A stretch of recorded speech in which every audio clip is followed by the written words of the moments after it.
Calling this special called meeting of the Board of Health to order. The special meeting was called specifically to discuss expectations and onboarding of the new director. I wanted to just clarify that, this is, we were in unprecedented times, and Dr. Caldwell's hiring start date literally the day after our first case of COVID-19 in our city prevented things that we typically would do with any new director. And one of those important things and one of the main responsibilities of this board is oversight. And so this meeting, because we've always had so much stuff to discuss at our previous board meetings, I felt it was important to have this discussion around board expectations, which we would have at any other meeting in any other time with any director who just started. So I want to just make that very clear for this meeting. I'm very grateful about, I believe it was the last meeting, or maybe it was the meeting before, because of my added responsibilities with the city, I asked Vice Chair Franklin to really take a lead on coming up with some ideas and some around expectations, around how to onboard our new director. And I'm so grateful to you, Ms. Franklin, for doing exactly that and developing what is a very comprehensive and very obviously thought through plan. So I'm very grateful. So with that being said, I think the best way to start this is we as a board need to review, make sure we have an agreement, and also maybe ask Dr. Caldwell perhaps expectations he has of the board, so that we all have a very clear sense of what is going on and what our expectations are in both ways, and have that platform. But again, I want to highlight this is a discussion we needed to have maybe a month or so ago, or maybe in any normal time at this time, now that we've kind of come along. But again, thank you, Ms. Franklin, for your work. And what I envision us doing is I think, Ms. Franklin, if you're willing to maybe go through how you've come about the plan, your thoughts, perhaps I would like to then hear what other board members think, and Dr. Caldwell, maybe we can hear your thoughts, and then we can all agree to this, amended, not agree to it, and then figure out how we're going to get constant feedback and an update on a regular basis. Does that sound fair? Okay. Then Ms. Franklin, why don't you have the floor, please? Okay, great. Thank you, Dr. Jahangir. So again, I'd like to join you in saying and recognizing that this is a very challenging time with both the tornado and the COVID response. Given that we have a phenomenal workforce here at the Metropolitan Department of Health, and they are all rooting for the onboarding of the director because it reflects on the community of Nashville. So what I had the opportunity to do after you asked me to take the lead on this is that I worked with all of the ELT members, those directors of the bureaus, and asked them for the priorities for onboarding, particularly during this COVID event, and also if there were any particular items, time-sensitive items or tasks that needed Dr. Caldwell's attention. It's a huge undertaking, and I want to say thank you to our ELT members for pulling that information together. I was able to compile this with help from a couple of other team members in the department into a succinct document, and also make sure that we outlined appropriate dates that things needed to occur for learning purposes, particularly because it also related to COVID. And so I had a chance to meet with Dr. Caldwell to review that document. And so I'm looking forward to seeing how it's progressing with regards to onboarding with the directors of the bureaus, and any questions that he might have for us with regards to expectations regarding communication with the board, and how he communicates with ELT members. I will say this, throughout my conversations with Dr. Caldwell, one of the things that I did was be able to have the conversation around things that we don't think to necessarily write down in a document, in an onboarding document. And at the top of that list was the need, particularly as we're dealing with serious situations, to make sure that the board is informed about some of the operations of the department. We enjoyed this privilege under our previous interim director and our previous directors. And so I explained that this was an expectation for communication, at the very least with me, since I'm leaning in on this capacity, but it's something that the board has come to expect, so we understand how we can ask questions, lean in, support the director and the teams at the health department. I'll stop there and take any questions from my fellow board members.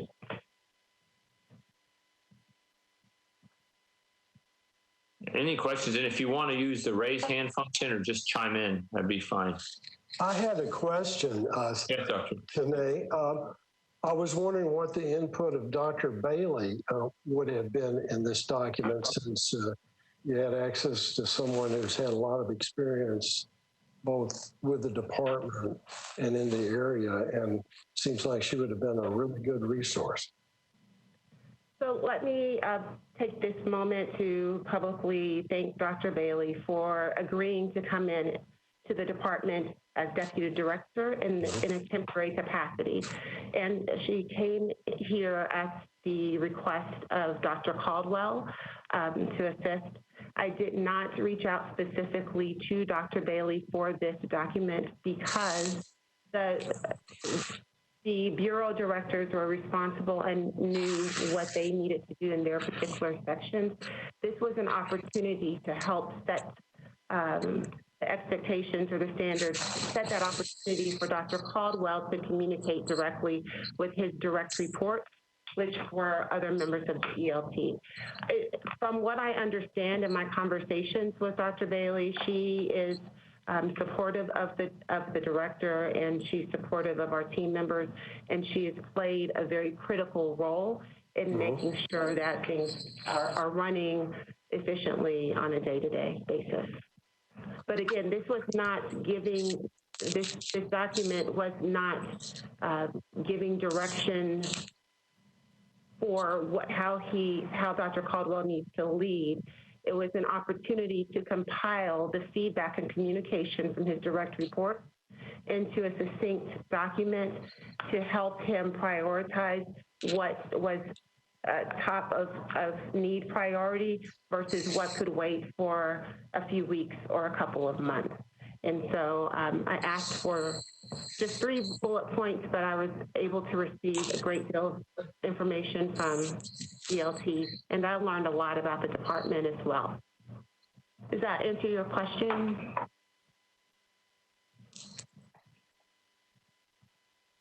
All right. Yeah. Okay. So, yes. So a couple of things. I want to give everyone an opportunity to speak. So here's the thing. Dr. Johnson has, I guess, the virtual hand up. Why don't we do this? Dr. Johnson, maybe you could, what I want to hear from everyone is your feed. This is a amazing document as far as, I mean, the detail, I have to say today, I'm so grateful. I know it takes a lot of time to do this. So perhaps, Dr. Johnson, I want to start with you. Go through your thoughts. If there's an area you disagree with or agree with, what I would like to do is try to get some agreement on where our expectations are and then how we're going to move forward. So maybe Dr. Johnson, you go. If you have some questions, dialogue, we can have that. And then perhaps there we go, Dr. Campbell, Carol, David, and then we'll get circle out. Does that sound fair? So Dr. Johnson, why don't you have the floor with your questions and comments, please. Okay, so my first comment is I really wasn't aware that this document was going to be presented to us until just a few days ago. I thought this was going to be more of a question and answer, feedback, an informal sort of thing to help Dr. Caldwell moving forward in the face of a pandemic. I thought that I don't remember doing this with Dr. Long, and of course, Family was our acting director. He really didn't need onboarding. But I feel like a very detailed comprehensive document that can be used as a guidebook moving forward. But I personally am concerned that we are telling an executive how to do his executive functioning. And I really have big problems with the deadline. I did see one point where there's someone who will be retiring in November, and that obviously needs to be prioritized. And, you know, someone needs to fill that position. I think it's air quality or something. But I have a big problem with giving directions to an executive when I don't know that much about public health myself. So that's my point of view, and I know we've got strengths and weaknesses here, and I'm all about getting better and doing our best job. But this is we're in the middle of a pandemic, and I really feel like this is too much all at once. Thank you. Okay, so, my one question of you, Dr. Johnson, to gather feedback is how do you propose then one provides oversight to our director in our board capacity? I mean that in all sincerity, like how would we provide that oversight? I think the ELTs do a very good job of keeping the Board of Health afloat, and they should go right to their director, and the director should report to us. And I think if there is a crisis in the center, then we should know that immediately. But most of this is maintenance, how people do their job going forward, putting the pandemic aside. And I just don't think we're at a point where we can do that, put things aside and concentrate on the pandemic. Okay. All right. Thank you.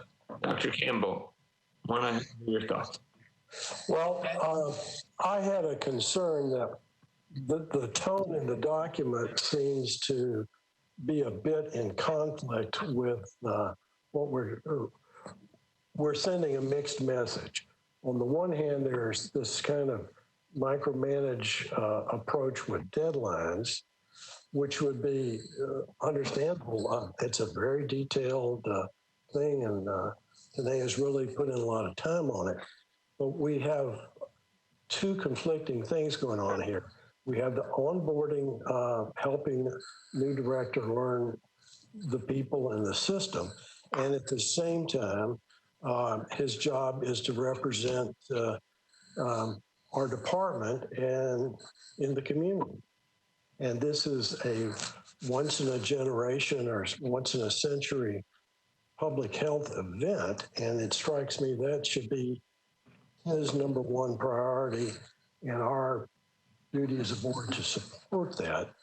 So I think that the onboarding process shouldn't be pushed into some rigid time frame and should be flexible and adaptable to the situation. But we need to decide which is our priority. Do we support, is Dr. Caldwell supposed to primarily deal with the COVID epidemic, or is he supposed to deal with the details of management? Well, I would, as chair, I'll use chair's prerogative to give you my sense, and if that's okay. I would say my expectation, Dr. Caldwell has spoken about this, is to run the entire department. And one thing that we've discussed previously, and it would be out of scope to talk about this in this meeting, as we have a defined scope by law here, is there is, and he mentioned, I believe, at the last board meeting, is there will be a director of COVID response, like a deputy director of COVID response, and deputy director, and Dr. Ingram, or I'm sorry, not Dr. Bailey, excuse me. And I would envision, I mean, the scope of public health is huge. So I want to be very clear as board chair, my expectations of a director is to manage the entire department, period. I think one has to rethink how one does that because it is such a large scope. And just as we as a board are responsible as much for COVID as we are for animal control, I would say as board chair, I think it is our job and the department's job to do it all. And it would, my expectation would be, now the question for me, and this is a question for the group, is, hey, how do we best provide guidance and leadership to our director to do that? And how do we, and maybe there may be certain things that are prioritized in reporting to us that, and that's where I hope this dialogue takes us, is what do we want on a regular basis? So that'd be my answer to you. And then I do want, I know Tanae, there's a couple of questions posted to Tanae that maybe, but before we go to Tanae, any response to that or anything else, Dr. Campbell, and then we can come back to you after Tanae, if that works. That's fine. Yes, I just think we need to try to balance these competing demands on time and resources. Fair enough. Ms. Ms. Franklin, do you have, I saw your hand up. Do you want to respond to something you've heard? So yes, and granted, I've had the privilege of sort of being in this, and so as I'm recounting my experience, I understand that you don't have my perspective. So a couple of things. One, it's not just Dr. Caldwell that is at the forefront of the COVID response. It's our executive leadership team members, it's our rank and file in the department. Every single public health employee has COVID at the top of mind and have had to adjust their responsibilities to be flexible with the general public health work that does not stop, and they've had to flex with COVID. So in that spirit, our executive leadership team, they hold that space of responding to this epidemic, in addition to maintaining the day-to-day operations of the department, which if they were to not be done, would exacerbate the problem that public health departments all across the country are already facing. To that end, we talked about Dr. Bailey that has come on board to help manage some of those concerns in the department, but that's not a substitute for Dr. Caldwell. And since Dr. Jahangir is chairing the COVID task force, that theoretically frees up some of Dr. Caldwell's time to also, in a very measured approach, begin to self-orient, communicate with ELT members on a regular basis. I think the feedback that I've received early on, and even to this date, was that there's an opportunity and a need for us to encourage Dr. Caldwell to connect more to the other part of the department. I had a conversation with him, shared that feedback, and he was excited about getting to know individuals and so forth and so on. So this document was not the first response. It was what I felt was necessary in order to give Dr. Caldwell the tools that he needed to help orient himself, particularly because we have COVID. And one of the things that we discussed was, yes, there are dates and timelines, but those were not imposed by me. Those were suggested and requested by our ELT members. And so my communication to Dr. Caldwell was that if there's a date that may not make sense, or you have questions, or it may not be achievable, then that's an opportunity for you to work with your ELT or your member or your bureau director to figure out what needs to get done. So it wasn't meant to be to micromanage, but it was meant to give some guidance and perspective about the vast work that needs to occur, even outside of the task force COVID response that Dr. Jahangir is leading. Okay. I hope that provides a little bit of background. Yeah, thank you. I'm going to now keep the train of comments going, and we have more dialogue. Ms. Etherington, would you like to comment? I would.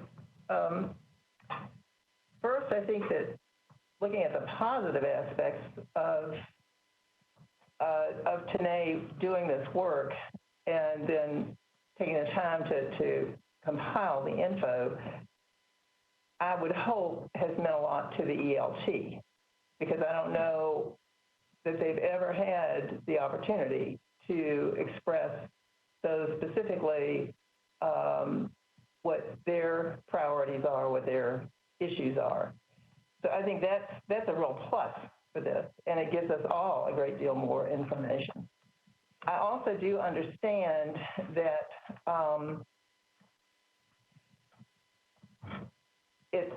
it might have been more helpful for the board to grasp this had we realized when you made the request for Tanae to take that role on, to have a little bit more information about how she would carry out that role in terms of looking over the department and figuring out what's going to happen. So I'm sort of sitting here in the middle. I do know that, Dr. Caldwell, your presence away from the department physically for a long stretch of time was met with some concern. So I get that, but I also think it's upon us as a board, and I don't know how we would do it given our constraints about communication. I think we have to take responsibility about not being clear on the front end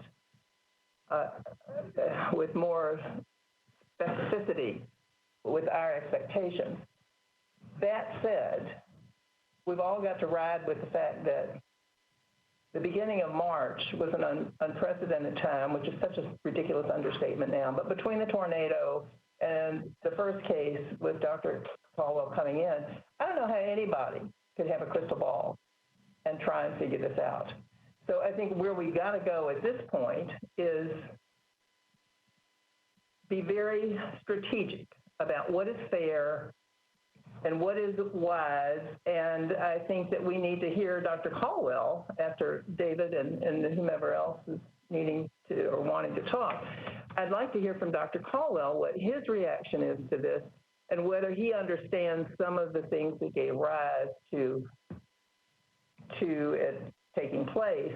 And at this point, how do we, because there's a lot of really meaty stuff in here that's important, and it's important to all of us because we've been talking as a board for a long time with some of these projects. But I just don't know that our expectations have been realistic for the board, for Dr. Caldwell, or for how we would take all the information you have compiled, Tanae, which is really extraordinary, and I think is going to be beneficial in a ton of ways. But I don't know that we were at a place to be ready to receive this and absorb it ourselves, especially with the dates. And so I get everybody's concern, and that's sort of a cop-out, but I do, and I think we just have the responsibility to figure out where to go from here. But hearing from Dr. Caldwell is a pretty important piece of this. Okay, thank you. David? Mr. Fred. Yes, I guess my thoughts on this are actually fairly complex, and it's kind of a little bit to digest. And I mean, we hired a director to do a job, and then and I guess somewhat to Dr. Campbell's concern and Dr. Johnson as well, and now are prescribing how that person do that job. Which I get that there are concerns because of the time spent outside the department and that sort of thing, and there is an expectation for running the business as usual, as you said, Dr. Jangar, and that's true. Everything has to be done. But I guess I'm much more accustomed to judging an executive director or any type of executive off of a set of goals and objectives that are really for the organization. They're not really so specific to an individual. And if that person achieves those goals for the organization, and they are on track with those goals, why would we need to have a very detailed plan for how to orient oneself? Now, I agree the orientation needs to occur. And for me, this sort of feeds back into what seems to be some disconnect between the ELC group and those below and the executives and the board. There seems to be some just innate distrust of some sort, or feeling that we are not in tune with them, maybe perhaps going back to directors. And there was a concern that we're not perhaps hearing that. So that's kind of a bigger concern, if that's where this came from, the ELT and the directors below there, saying that they wanted to do those things. And having heard that, I would think that Dr. Caldwell might very much be on board with some of these things because he may not have been aware of the concerns that were being shared there. And if that is the case, then I can see, my math is not working very well, I can see that that there would be a need to do this to a degree, and a lot of this is important, but is there not just simply a more generic orienting yourself to the organization, and these are the suggestions from the ELT team, as opposed to a very prescriptive list and due dates? That's just my thought. Yeah, I would like to respond to that. Please. The intent was not to be prescriptive. The intent was not to come in and create this document. Dr. Caldwell has run a health department before in New York, and so understanding that, I would think that when you start a position or you start a project and you start a new endeavor, what you have to do, if you have the competencies as leadership of an agency, is that you have to identify, okay, what is going to be my game plan, and making sure that I do my due diligence to meet, communicate, understand the priorities or the work that's already going on in the department, in addition to be able to ask questions. That has not occurred. We have asked for that to occur. Other ELT members have been looking for time to meet with Dr. Caldwell, but it has not occurred. And so receiving that feedback and that request to essentially say, help, what do we do? The idea of this document was not to be prescriptive. If Dr. Caldwell took this document and then created his own game plan from that and started communicating more with our ELT members and others in the department, that's fine. But what it did, it gives all of us a well-rounded understanding, or probably a deeper dive of what happens in public health and what our ELT members need in order for them to be successful in carrying out their roles and responsibilities. So I'm hoping that this document, I didn't anticipate this special call meeting, didn't want it. If Dr. Caldwell would work with me, then we'd be able to maybe make some headway. But at the very least, what I was hoping it would serve as a catalyst for Dr. Caldwell to increase the communication among his executive leadership team. And they together work on that game plan, and everyone gets what they need. And I guess that's, just to close out my section, I guess they're embedded in that you gave sort of what I would see as being, from my viewpoint, where this goes, and everyone else makes a little differently, and that is that this is given to Dr. Caldwell as, these are issues and concerns that have been expressed. We need you to address these. Yes. And can you tell us how you plan to address them? That seems more like the right way to do it. Right. And I'm still waiting for that response, with all due respect. So if may I, are you, Dave, are you covered? Are you good with your thoughts? Okay. So let me give you my thoughts, and then I will then refer to Dr. Caldwell for a quick discussion, a quick statement, and then I want us to have some more dialogue and about how we as a board, again, I want to be very clear. This is a conversation we would have with any director who came in. So Dr. Johnson and Campbell and anyone, I would just say this is I think this is our number one job as a board, is to oversight of our director. And typically we would have less things to talk about in board meetings, and we'd probably do this conversation there. With that said, I think this document is very detailed, and I appreciate that. And here's the big takeaways I took from it. And I would ask that you guys think through this, and then we will come around and circle back. The things that the things that came out of this document to me were this: is I think it should be an expectation that our director regularly meets with the bureau directors and program directors and is available and present to them as their leader. I think that came out of this document. I think a priority of this department should be to continue the great work that has been done on accreditation, and the fact that Dr. Ariola and the entire leadership team have us nearly at the finish line. I need to know what the plan is to get us to the finish line, COVID or no COVID. That was in this document.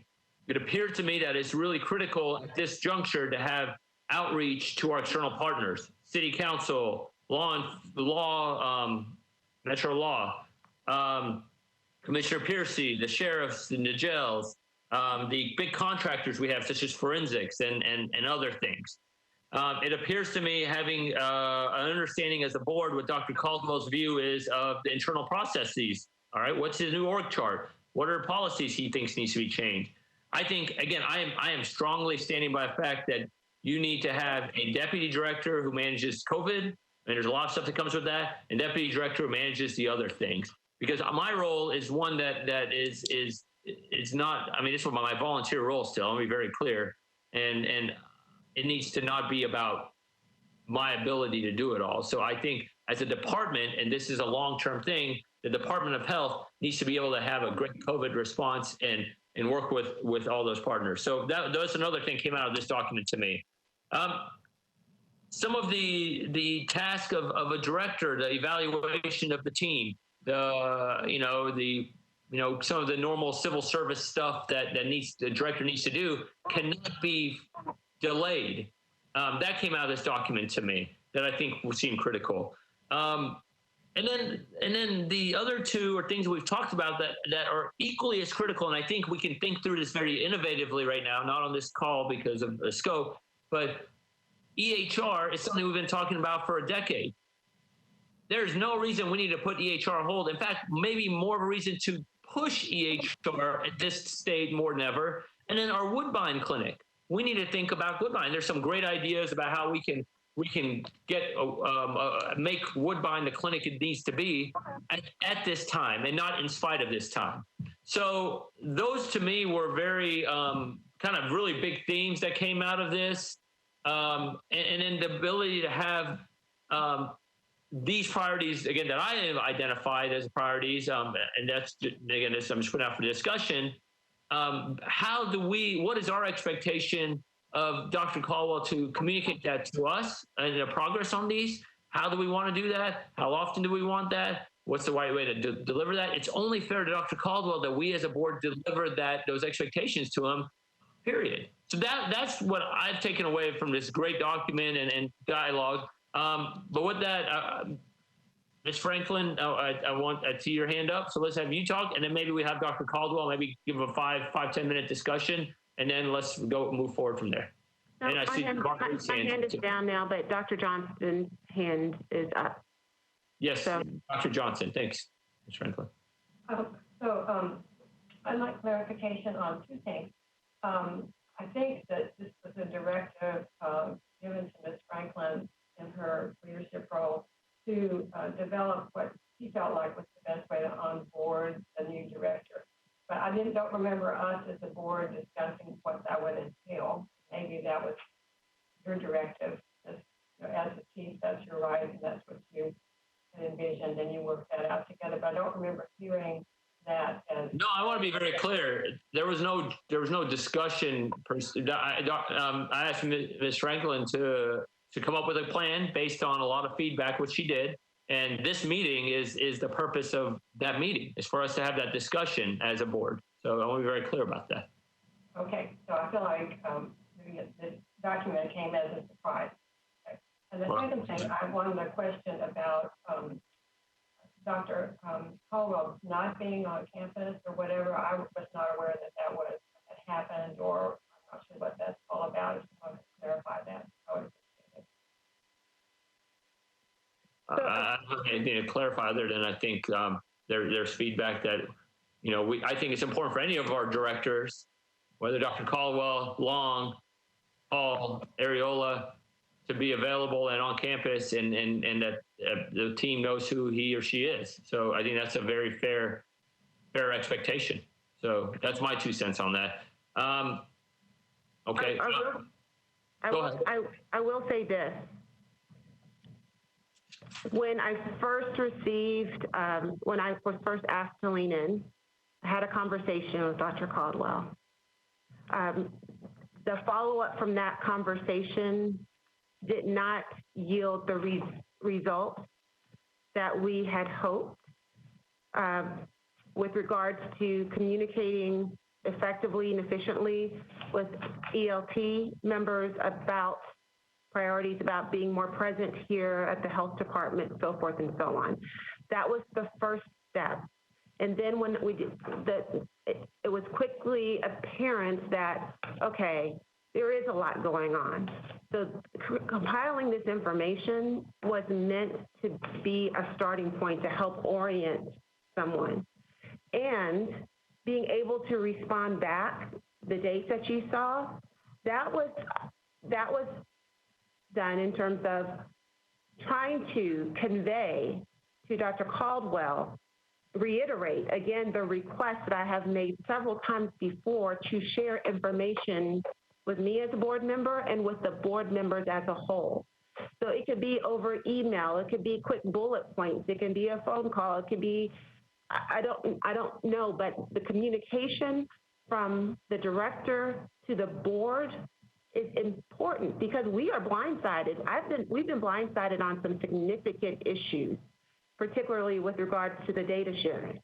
And so had he been sharing with us, yes, this is something that's coming down the pike. We received a request from Metro Police Department to share COVID data, then we could have been able to say, okay, let's take a step back and make sure that let's just make sure that these are things that we just want you to take into account. And by the way, please let us see the MOU as the Board of Health, and you should share it with the oversight, community oversight now board. So it goes back to communication. And so I stand by this document and what it is intended to be, which is a document to orient, to provide accountability to the board, particularly after the verbal request to Dr. Caldwell, both in the meetings and in email and in face-to-face have gone unanswered because he's not communicating with us, he's not sharing information, and that's where I stand. Okay, thank you. Now, Dr. Caldwell, can you maybe within like 5 minutes respond to some of this? And then I want to have some next steps. Thank you, Dr. Janger. I can't respond in 5 minutes because I feel that for the last 45 minutes, there's been a lot of misinformation and mischaracterization that I want to set straight. I have had the opportunity to speak with every single board member one-on-one in detail. Now, I've expressed my dissatisfaction with the difficult position that I have been put in. This board has declared a public health emergency and has extended that public health emergency. I have responded with all of my background and experience and skills to work with you side by side, Dr. Jahanger and the mayor, every day. I have not had a day off since the tornado hit a week before I started. I have been here. I have been in the community. I have worked tirelessly. And I feel that this has been really a very frustrating few minutes that I've just had to endure. The COVID is a priority. I know that. And that is what our community demands. I have asked Dr.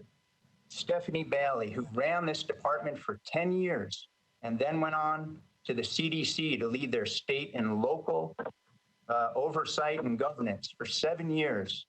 She took a leave of absence and sits with me by my side right now, day in and day out, since I arrived the first week. I knew I needed assistance. Dr. Bailey has been my onboarding partner. And the fact that the vice chair didn't even talk to her is just an example to me that this document here is really just a bunch of things that I don't think are some spectacular document. These are just suggestions that each of the ELT members have provided. And I think it's great, but by doing so has caused great consternation on my part because it's interfered with me trying to get to know the board members and as well as the members of the ELT. It's interfered with me being able to build trust. Now, this comes up the issue of boundaries.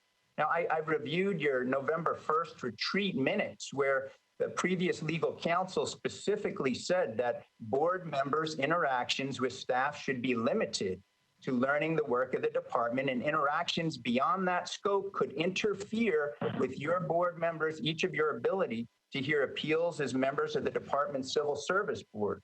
So I only can do so much. I need to take singular direction. I cannot respond to you, Dr. Jahanger, and the mayor, and then have Vice Chair Franklin tell me something completely different and with different priorities. I have been here at the department every single day, so I don't know what you're hearing. Maybe some staff think, oh, he hasn't been here, I haven't seen him. Well, I have been working to respond to this public health crisis. So one thing I'll ask is I need a singular voice with you as the chair and with the board. And I intend to provide the board members with an ongoing weekly bulleted executive summary of highlights for the week for COVID, as well as a departmental update. Now, I understand that we have been giving you a lot of different information, but that weekly summary, I think, will help focus each board member and offer an opportunity to provide questions and answers for you. In addition, I am going to have a one-to-one meeting with each board member in between board meetings so that I can communicate directly with them and hear their concerns and focus. But with that, that is my suggestion, to have expanded communication with the Board of Health. I mean, Dr. Stephanie Bailey is my onboarding partner. She has worked with me with this document. She has so many other suggestions, and she's put on my radar, and she's assisting me with my onboarding and understanding the department, which she knows better than anyone. She's helping me focus on the strategic plan and what my vision should be. I've focused on the accreditation, the quality improvement and performance measures. She is the person that I need by my side to help me. And I need this board to reaffirm her and not to interfere and go around her in some way that's making it more complicated for me to develop relationships with the members who report to me. Remember, you've hired me to be the director to direct, not to be directed by the staff. It's to build trust. And this process, I think, is going in the wrong direction. We need ground rules for the decisions made in information. I made the decision, multiple decisions, because I'm the director of public health. So at what level do you want me to say, oh, this needs to be approved by the board, or and this is something that you need to make clear, because I don't want to be in a position where you're saying, well, we didn't know X, Y, or Z. Well, I've now offered these new communication tools for you. But, you know, the regular work of public health did stop. There was a misinformation provided earlier. The schools closed. Our school nurses moved. The dental clinics closed. This department was completely transformed, and I came in to be able to work with all the ELT members to figure out one by one what to do. And of course, they help me. And because they do have such a great team approach, we've been able to work together. We've gotten to know each other, but this does not help, this process, help me develop my relationship with them. Give me a chance. Trust me. Give me some time. Let me work with the partner I've chosen, Dr. Bailey. Now, there was another misinformation said that, oh, because Dr. Jahanger's the chair of the coronavirus task force, that freed up my time. That is not true. That has compounded and increased my time by manyfold. So to say that that freed up my time is ludicrous. And I cannot believe that. You have declared a public health emergency. You have renewed it. That is my focus. People are dying in our community. I am using all the resources I can to summon all my experience, all the people, bringing together, not just this department. I'm bringing together this community. I'm trying to get to know everyone in the community all at once, and they all want to get to know me all at once. I am amazed at the job I am doing. And I would ask you to ask people in the community, how do you think I am doing as a director of public health? And then I would like you to let me know what your thoughts are. Because in this job, you don't always get to be liked. You have to make hard decisions. And Dr. Jahanger, you have even told me, we're at war, Dr. Caldwell. You're a general. You got to deliver. And that's what I intend to do. But I cannot do it all, and I need help, and Dr. Bailey is here to be my partner. And I would like you to reflect on what I've said, to know how frustrating this has been, to know that I am trying my absolute best, and to remind you that this board voted for me to be there, to be here. I'm a partner. Give me a chance. Thank you. Okay, thank you, Dr. Caldwell. Okay, so a couple of things I heard you say, and a couple of things I'd like to highlight. I think as chair of the board, I would say the regular work of public health may have stopped temporarily, although I would disagree with that statement. I think we still provide mothers and infants with WIC. I think we still provide health in the jails, oversight of that. I think we still provide animal control, vehicle emissions. We do all that. So I need to let the public know that public health is not just stop. So that's very important. Couple of things you said to me and said to us that I think makes sense, right? So part of the list that I made based on Ms. Franklin's thing is communication's critical. So you just committed to meeting monthly or speaking with whether, and I would encourage not necessarily be in person, although if that works out in your schedule, great. Meeting regularly with board members, at least once between board meetings. I heard you say that. I would assume the board would be okay with that. Is that a fair? Anyone in the board would not be okay with that. Okay, so that's an expectation I think is fair. I think the expanded communications plan that you described of a weekly summary report of things that matter seems to make sense. I would make that an expectation. I think that's very fair. But the question is, what comes into that weekly summary? And again, the things that I saw that I think make sense are an update on meetings with bureau directors and so forth. An update on where we stand on accreditation on a more regular basis. An update on how you are outreaching to external partners, including the city council, the sheriff, State Department of Health. I mean, the many external partners we have, as well as contractors. An update, if there is any, on internal processes. How are you reorganizing the org chart or changing any policies? I think that's a very fair update for us to get on a regular basis. Further defining the roles of the COVID response and the deputy that we're going to name for that, as well as the work that Dr. Bailey is doing. And I know Dr. Bailey has done a lot, and I'm grateful as well. I didn't verbalize that. And then updates on, whether it's weekly or often is what are we doing on EHR? What are we doing on Woodpine? And I think those are important things to include in that community. So I still stand by the statement that our job as a board is to provide oversight of the director. And oversight does not mean micromanaging. I agree with you, and I apologize if that's how you're perceiving it. But understand, it is also not anyone on this board's job to just sit there. And I would not expect anyone to do that. And so I think this is exactly the dialogue I want to have. It is the rules of the state don't allow us to have this dialogue in private, right? And then I think these are just normal dialogues that any business has with their executive and any board has internally. So please, I want anyone listening to understand that this is not conflict. This is normal business in any organization that has to be in public here. So I would say, again, the priorities I laid out, your weekly plan are all, I would include those in your summaries. But that's just me talking. So now I would welcome the floor if you want to raise your hand, and I would have others comment and go from there. And then I want to kind of get some understanding. I could summarize things. So anyone would like to say anything, please raise your hand, or I see somebody raising. Yeah. Ms. Franklin, please. So a couple things, because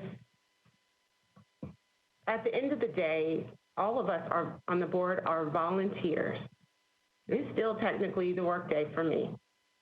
But I am committed, all of us took an oath, and we are committed to serve on the Board of Health and provide that oversight. That means if we need to ask questions, which I ask questions at every single board meeting, probably too many, but we need to ask questions to make sure we have a complete understanding of the operations of the department. That is our responsibility. And I'm not going to shirk from that responsibility. Beyond that, all of us bring a certain perspective that collectively make us an excellent body to be able to respond and support the director. Yes, the board voted for you to be the director, but we also voted to make sure that as we selected you, we also championed a racial equity and health equity agenda. It's my responsibility, particularly for the vulnerable populations that I advocate for in public, I've been advocating for the last 20 years, and where I live, to make sure that we're doing our due diligence as a board. And I can't do that. I can't say, yes, we're on top of our game if you're not communicating with us as a board. So I want to be able to support the board, the health department, and I have, and be able to champion the work that you're doing. But if we are working in silos, then that does a disservice to the community. So I will continue to be transparent and ask questions. I expect you to respect us as partners, just like you respect other entities that you are responsive to. It is not acceptable for you not to communicate or be responsive to our questions for information as we're seeking them for the oversight of the board. So thank you. All right, thank you. Any other thoughts or comments? So, what's the expectation, Alex? What's the expectation of what we are going to leave this meeting today with, or this time? So, I don't know if you have expectations. But. No, I do. I think I just added to my list. I think I just added to my list of, as Ms. Franklin reminded us, I want an update regularly on initiatives around racial and health equity, right? That was something we agreed to as a board. And then I've already mentioned my other things. I also think we need to, we need to make sure that, I like the idea of a weekly summary addressing a few key points, as well as maybe a summation at the monthly meetings of the director's report, right? I will summarize in an email some of the key points. So perhaps part of this is this very detailed thing that Ms. Franklin wrote, maybe really detailed, right? Maybe we add more broad. Maybe I'll summarize maybe in an email that we can all do, maybe through Derek or somebody. I'll make a list of the things that I want an update on a regular basis. I think it is a very fair expectation that Dr. Caldwell be responsive to the board in this monthly meeting with board members. And I think we can constantly evaluate this, right? I can't say that we can solve it all today, but I want to be very clear. I take my responsibility as a board member seriously. I took it seriously with Dr. Long. I took it seriously with Dr. Areola. I took it seriously with Dr. Paul. And I take it seriously with any other board I've sat on in which I either chair or have not, public or private. So I don't think we're out of bounds to demand some oversight, but I think it is also very fair to Dr. Caldwell because you have worked. I agree. I want to reiterate, you have not taken a day off. You took -7 days off because you started a week before we were even paying you. And I appreciate that. And your efforts have resulted in this city being in a good place when it comes to our response. So that's my expectation, Carol, is I will circulate some maybe more broad things that I'd want updates on. Maybe the group can add to that. And then Dr. Caldwell can weekly give us an idea, I'll just very briefly, and then maybe more broadly once a month. And then I, as board chair, will have obviously have more dialogue with Dr. Caldwell and talk about other things. I see Mr. Fredericks. Does that answer your question, Carol? And now we'll go to Frederick and Johnston in that order. And then Franklin. At this moment, it does. Thank you. All right, David. And you sort of alluded to this and talked around this, and I'm not sure if this is where you were headed, but I would like to see, whether it's this coming week or one week out, for the thoughts and concerns that have been expressed by the ELT and composed in the document that Ms. Franklin put together, the comments that we've had today, and the list that you're going to put together of those things we want to see updates on, is that we see Dr. Caldwell's plan to deal with that, as opposed to the plan that was presented today. I would like to see something that we tell him these are concerns that have been raised, these are things we want to hear about. What is your plan for how you're going to address those? And that come out in one of the next 2 weekly updates. Yeah, that's very reasonable. So you kind of, yeah, that's great. So Michael, if you could provide some your responses to this stuff, and like I said, I what I don't want to happen is Dr. Caldwell spend hours of his day responding to things. I think that's a really important point.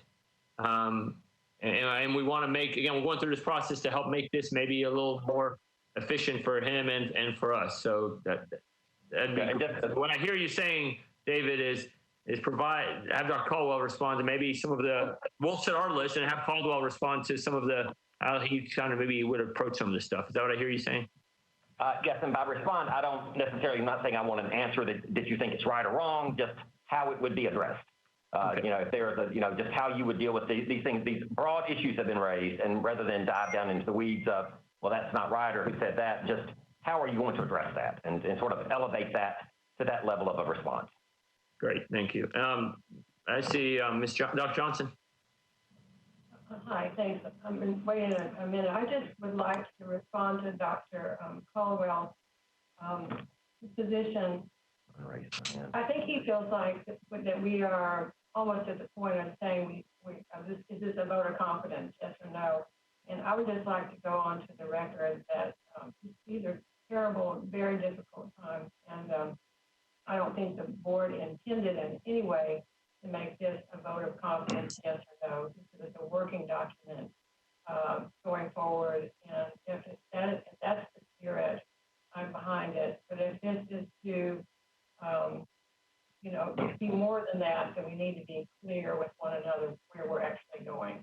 Well, I want to be very, very clear, Dr. Johnson. That is not at all what the intention of this is. This is what we would do with any executive at the first few months. This is not a vote of confidence in Dr. Caldwell, or excuse me, it's not meant to be a vote of confidence or no confidence in Dr. Caldwell.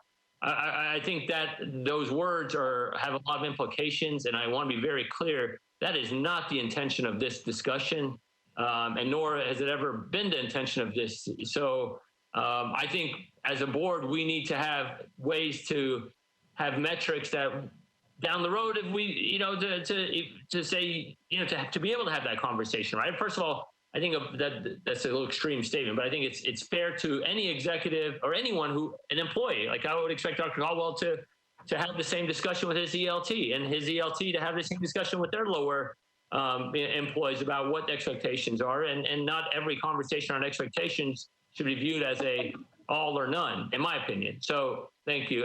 Ms. Franklin? Yeah. So all of us want to see Nashville succeed. And so, again, this document wasn't this is a special called meeting. That means it was not planned because we thought we went into it with expecting that there would be communication, sharing. And so I hoped that first time I met with Dr. Caldwell, that there would be a response that would that he would respond to the feedback he was getting, and the document was meant to be a helpful tool. So I agree with you, David, about being able to have Michael actually provide his plan of how he's going to address the information that the ELT members requested that he address. So it's not about what Tanae wants. It's not about what all of us want. It really is the feedback about what his team members need. And once they get together consistently, I think that there'll be some positive movement. So I'm looking forward to that. And again, thank you, Dr. Bailey, for, I know you're in the background there. Thank you for also being one of the biggest cheerleaders for this department. I know that it's been 10 years. We have a new workforce for the most part. But your commitment to public health, we just want to say thank you. All right, Dr. Campbell. I just wanted to emphasize that what we want to do is to maximize the opportunity for Dr. Caldwell to succeed. And that's implicit in spelling out the expectations.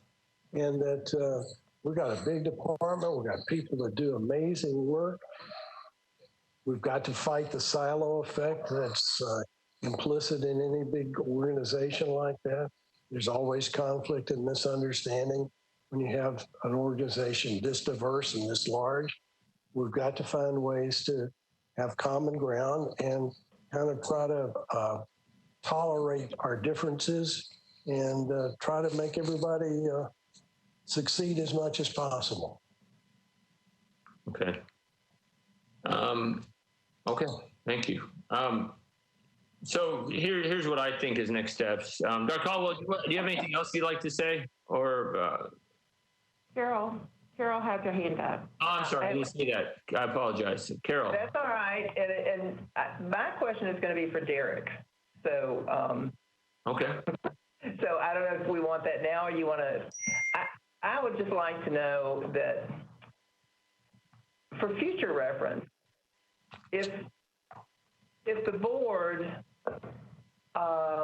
decides to do something that is really a document or a plan or a strategy that we're all going to weigh in on, what would you say are options that would allow us to all have feedback? There's got to be a beginning document that's circulated that we can then all feedback before we're in a meeting like this, so that the document and our time can be spent on something that we all believe is reflective of honoring what we're trying to do.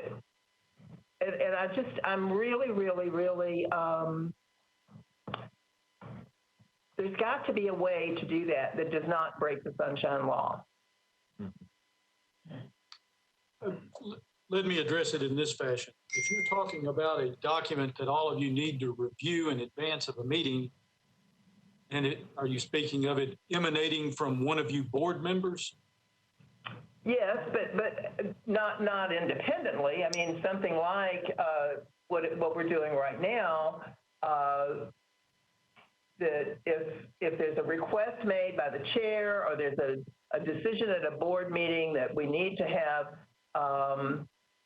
I'm just going to make this up, more input ourselves from Dr. Caldwell, from ELT members, whatever, and somebody does a draft of this document, why can't we not all have some weigh-in on it before we have come to a formal meeting?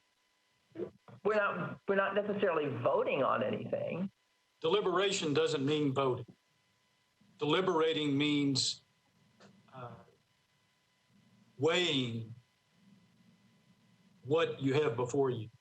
So what the Sunshine Law would require to be complied with, as I understand it, if there's a document that all of you need to see in advance of the meeting, that can be shared with you. But you aren't allowed to, bat around thoughts and comments amongst yourselves, because that is deliberating.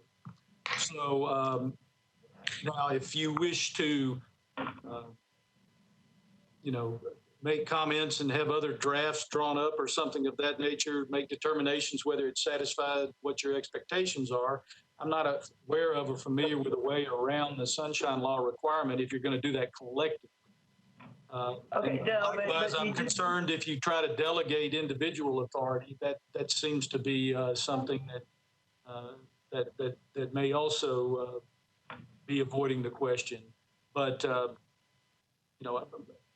I can certainly look into the issue further. But I have a number of documents at my disposal that expand upon the Sunshine Law. But as you phrased the question, Member Etheridge, I just don't think you all can collectively comment on a document and it not be aired in the public domain. Okay, well, and it would be aired in the public domain, and I meant by them being able to see it as you're commenting on it. The sausage making. Yeah, well, but we couldn't all weigh in by writing back what our recommendations would be. And I'm saying this because I think that there may be future opportunities that board members may do things, but rather than just give it at a meeting, if they could say, have at it, let's have everybody's feedback. What does that break? I need to determine, are you speaking of weighing in with Mr. Frederick or Dr. Jahangir or Dr. Campbell, or are you speaking of receiving material and giving your feedback to Dr. Caldwell? Because I need to know who the recipient of your feedback is. Well, I guess what I'm saying is if there were a document that Martha sent out to all of us that one of us had drafted asking for feedback, what is wrong with us giving feedback in writing and sending it back so that we can all see one another's feedback before it's a document? So that, we could probably do that, but we would need to have a No, I disagree. I disagree. I don't believe you can do that amongst yourselves. But what if there were a team member from the health department that is the middle person? So if I start the document, I send it to, let's say, Martha. Let me just say this. I'm going to need more time to analyze this to give you a final answer, but my initial response is you can't use a straw person to circumvent the Sunshine Law. All right.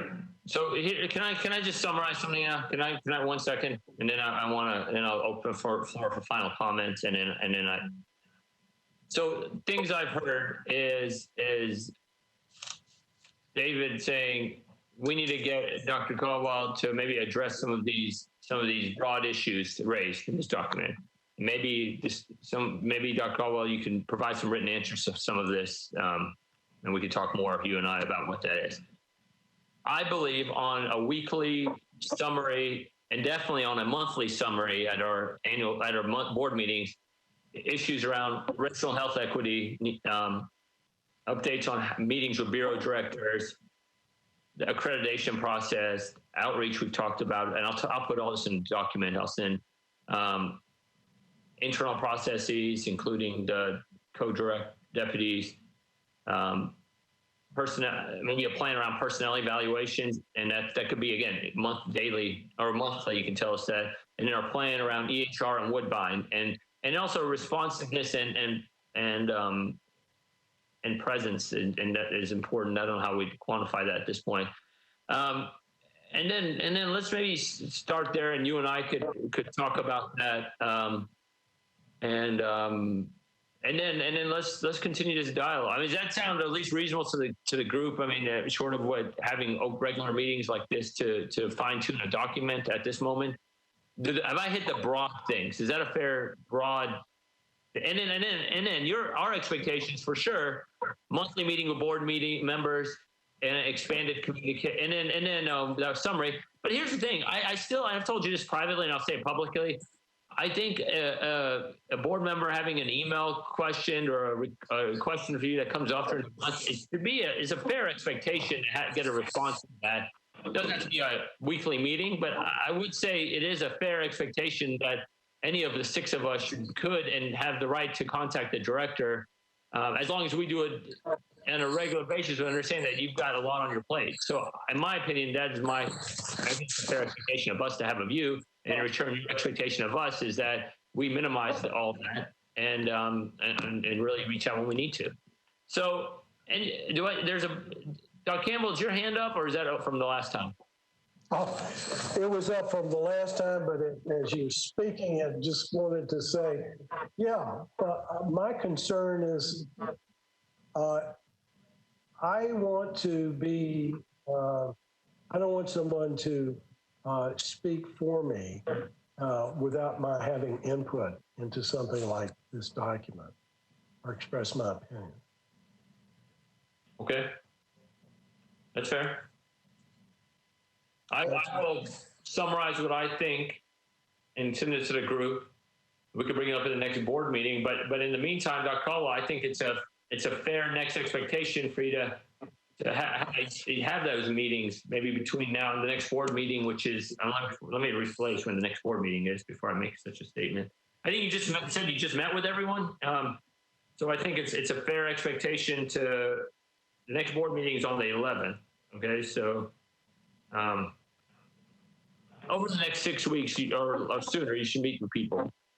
But that weekly communication, I think, should start. Does that sound fair? If I send out a document and have our board meeting in 2 weeks and we can have a discussion around that document in 2 weeks, is that fair for the group? Yes. Yes. Okay.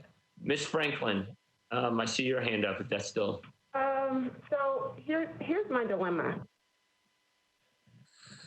Had everything gone according to plan, we would have had dialogue. Dr. Caldwell would have been more responsive to my questions, particularly around data sharing. And this is to Derek. This is a question for you. Because of that didn't happen. Meetings were canceled, emails weren't returned, so forth and so on. Didn't have an opportunity to ask specific questions that are sensitive to the public health response around COVID right now. Waiting 2 weeks to introduce this or to bring this up as a motion, I think that's risky.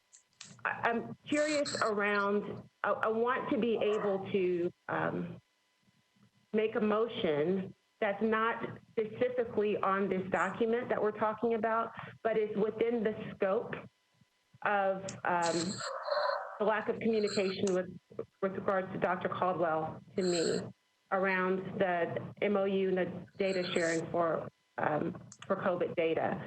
Can we do that at this meeting?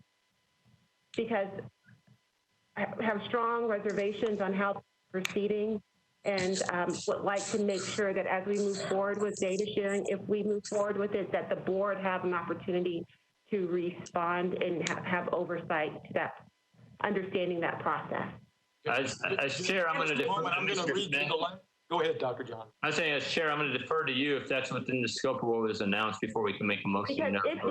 This is a special called meeting, and if Dr. Caldwell had been responsive, then we wouldn't have gotten here, and then I would have been able to have my questions answered.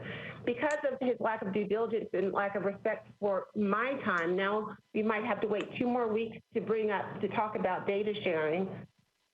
And this is something that's happening, and that this is a concern with our community. Well, let me answer your question twofold. One, in my legal opinion, I think the scope of the meeting is what is expressed on the notice that was provided to the public. And the discussion is limited to, as I recall, I was trying to find the exact language, but it refers to the expectations or setting expectations in terms of Dr. Caldwell and reviewing performance. I do not, in my opinion, believe that it would allow a motion to be specific as to some type of where I think you're perhaps intending to take this meeting, some type of specific either do or don't with regard to sharing protected health information. If I'm wrong, I apologize, but that is my opinion. I know you're concerned about having to wait, but let me also bring to your attention this: the special meeting, or the right to call a special meeting, exists with the chairperson. And Dr. Jahangir called the meeting as expressed in the notice of the meeting. And therefore, the meeting is limited in scope to what was set out in writing. And we can't expand that, though we may wish. And so that is my opinion. So I won't make my motion. That's permissible, but I would like to share what my concerns were that I tried to address with Dr. Caldwell and his expectation to communicate with me as the board member and also as the board liaison to some oversight in the department, particularly around if there was an MOU. And I get that maybe I can't make a motion on it, but just wanted for the due diligence, because we do have an audience of community stakeholders that are listening. We recognize that it's important to understand what agreement has been made with regards to data sharing. We do not have that information. I received more information on the press conference today than I have been being able to trying to engage with the director, and that is unacceptable. So to Director Caldwell, we need to be able to understand that as a board as soon as possible, and this cannot wait 2 weeks. I'm willing to make myself available tomorrow to read and review information and have a conversation with you about learning what has gone into the data sharing agreement, what the MOU is, what the plans are, so forth and so on, because we need to get this right with our community. We can't build trust with the community. That's going to affect the other public health services and the trust of the department. So that is what I tried to ask you in email. I tried to talk to you about, but you were not receptive to that. So please note that I'm going to follow up as soon as this meeting is over. Okay, thank you. Any final, Dr. Caldwell, do you have any final thoughts regarding?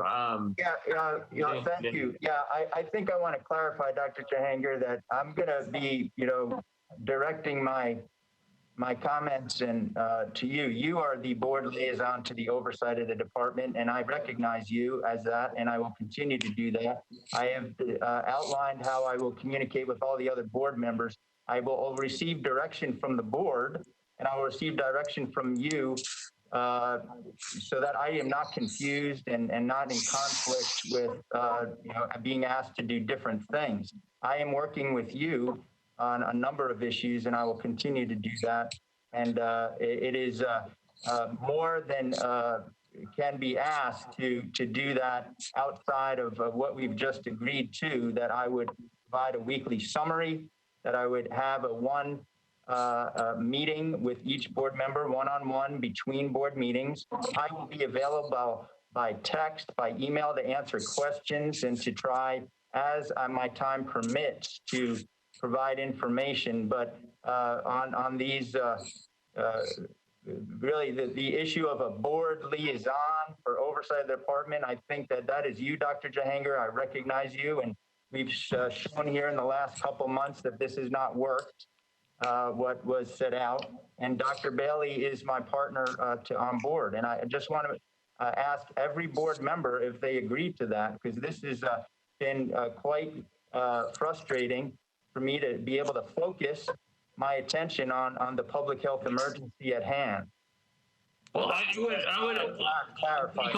I would say I would agree with most of what you said, except I want to be highlighted. If a board member reaches out to you via email or something, or text, as you said, I think they deserve the courtesy of a fair and honest, prompt response. It may not be an hour-long meeting weekly. So I just want, as board chair, want to say, I own the oversight function, and as I mentioned, my priorities that I've mentioned, I will circulate that with the group. But I want to be very clear that the mayors, and there are multiple mayors that have appointed us each and have been confirmed by the council, do so with the understanding that each of us have a voice. So I want to be very clear that I would agree with what you said, except for that point that I believe every board member deserves the respect of a prompt and appropriate response, with the understanding that mutual respect is there. So, but yes, I own this oversight, but I will do it in conjunction with my colleagues. I will circulate this document, maybe through you, Derek, or more that I can go out so everyone can review it in preparation for a meeting in 2 weeks for a normal board meeting. And I think what Ms. Franklin brought up, perhaps that could be in your weekly update very quickly, if not sooner than weekly. Because I think, again, for me, and another important thing is no surprises. I don't think the board ever needs to be surprised. And I'll just leave it at that. And that's an important one. Listen, I'm going to start wrapping this up unless somebody has something. David, I see your hand up. Let's just one last few minutes, and then I think it's time to wrap this up. And I've home the expectation. As a board, we have reviewed plenty of MOUs from regarding the day-to-day functions of the department. This should be no different. If Dr. Caldwell is not able to share an MOU with regards to agreements that he's entered right now, any future MOUs we should see and be able to approve just like we do in our regular board meetings. So that pertains to data sharing as well. So I fully expect to see, if there's not an MOU, I fully expect to see one, if it's developed, be presented at the board meeting on the 11th, June 11th, for us to discuss and consider it. All right, I appreciate it. I'm going to keep us within scope, but thank you, Ms. Franklin. I think that's a very, we'll put that in the thing, but also I think an update if Dr. Caldwell on this exact issue, preferably before the 11th. Mr. Frederick. Yeah, I just wanted to comment, and I think I heard this in the car, I think driving here, that the state is no longer sharing information. So I just take that into consideration as we decide what we're going to do. Just say that. Yeah. Dr. Campbell, do you have your hand up? No, Okay. sorry. I can't make it go away. I have my hand up, Alex. Yes, ma'am. It's harassing the group, I'm sorry.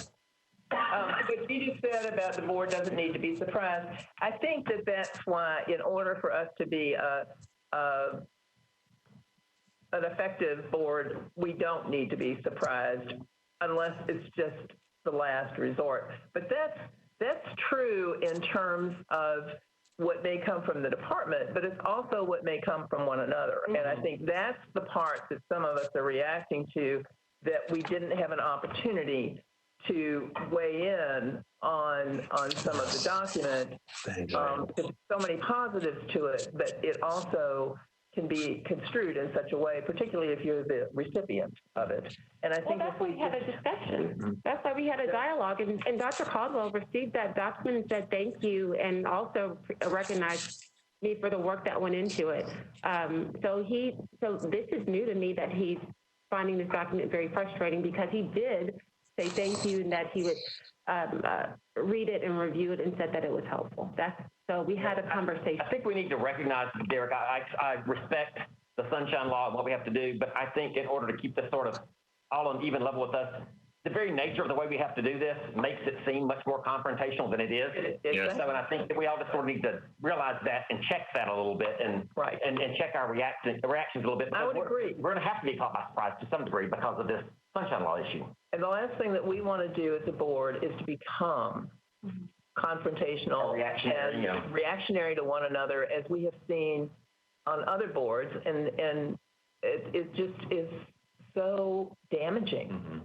And it's really not personal, and it may not even really be about the situation. It's just the way the setup, the way information gets shared. And so if we can kind of keep that in mind, maybe that will keep us a little bit less reactionary to it. And going back, if Dr. Caldwell, like the previous directors, would share information with the board on a regular basis, so we're not surprised, that would preempt this type of the weekly update. Right. So look forward to things changing. Yeah. Okay. Thank you all. So in summary, one-to-one meetings, Dr. Caldwell, with board members between board meetings, weekly communications. I'll circulate a document of what I think should be included in definitely the weekly, or definitely the monthly, and maybe the weekly, and then no surprises. I think surprises are not good. I will want to reiterate that. And in return, Caldwell, we're here to support you, and you and I will have regular dialogue around these expectations. And we're going to, on the meeting in 2 weeks, further continue this dialogue and other things that need to be on the agenda. And board members, feel free to send to Martha anything you'd like on an agenda for a regular board meeting. I'm happy to include any item on it, as long as it's within relevant to the Board of Health about that. So please do that, because I want to make sure we have a robust discussion on any topics that we need to. Anything else, Dr. Caldwell? Anything final words? If not, I'm going to adjourn the meeting. I would have to say, if I ever thought that I might be bored, this meeting today and all of your challenges have inspired me. I value all of your thoughts and comments. I do value, as the Vice Chair said, this document. I do appreciate the amount of time spent and what was provided in it, and I'm working and incorporating it with all the work I'm doing with Dr. Bailey to help me with the onboarding. Just to reframe that, this board is still declaring a public health emergency, and that is my overall arching focus. And I have no intention of doing anything but assuring that I continue to get to know all of the ELT members. And I think if you talk to them today, each one of them, which I know that you're either allowed or not allowed to do, I'm still trying to figure out this sunshine law that We are allowed to do it. Yes, we are. You'll find that there has been a steady increase in my ability to spend time with each of them and the staff. I have visited every one of our programs and buildings, and those that I haven't spent enough time with, I am planning and spending time with. And please know that I am very grateful for the opportunity to serve as the Director of Public Health for Nashville. I care about our staff. I care about our community, all of our community. And the issues of racial and equity and justice are a part of what I've spent a long part of my career doing. And you could be assured, as I've expressed to you a number of times, that you will have a strong partner in me. So thank you for the time that we've got to talk about this. I feel I have a little more clarity and direction because I was getting a little concerned about direction and what I was to do. But I feel more clear now, and I feel that we have a process in place moving forward that we can revisit. So I will follow up with you, Dr. Jahangir. I will communicate with each of the board members and provide them with information that they may seek. And I will, after our next board meeting, we'll initiate again those one-on-one meetings at the convenience of the board. So thank you for taking this extra time out of your month to review this with me. Thank you. Okay. Thank you. Hearing nothing else, I am going to adjourn this meeting. Any objection? Adjourn the meeting. Oh. Meetings adjourned. Thank you. Bye.